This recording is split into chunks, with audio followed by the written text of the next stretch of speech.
County is approving a plan on how to spend millions of dollars to address the opioid crisis. This comes from opioid settlement funds, and from now until 2038, Kent County will receive nearly $12 million. 13 Your Side's Micah Cho joins us from the newsroom with how these funds will be spent. Micah. Lena, it'll range from fentanyl test strips to drug treatment at the Kent County Jail, and today's vote taking months to come up with a final decision on how to spend those funds.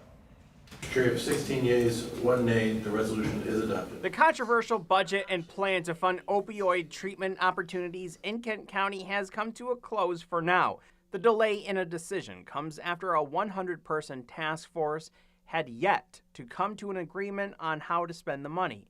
One of those people, Jonathan Stoltman, director of the Opioid Policy Institute and a volunteer on the Kent County Opioid Task Force. While he weighed in on some of the decision-making, Stoltman said he was against the passing of the final budget Thursday morning. The most vulnerable people in Grand Rapids, it seemed like their voices were not included in that process, and that remains really concerning for me. Through 2038, Kent County will allocate over $19 million towards opioid treatment and harm reduction.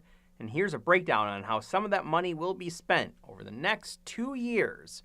$800,000 will be spent for jail-based treatment programs, $60,000 for distribution of naloxone, and $20,000 for tools like fentanyl test strips. What that funding does not cover, however, is other harm reduction tools like syringes that will help stop the spread of diseases, something Stolten says organizations around the country could have used. The fact that for these first 2 years they didn't give any money to needles or syringe service programs is in itself a really big reflection of the priorities. However, Jenny James from the county's administration office said Thursday afternoon there are other funding streams for things like syringes and needles. Currently, the state of Michigan and the city of Grand Rapids have invested in that particular service through the RED project. So we did not include that in this plan since those two funding sources we're supporting.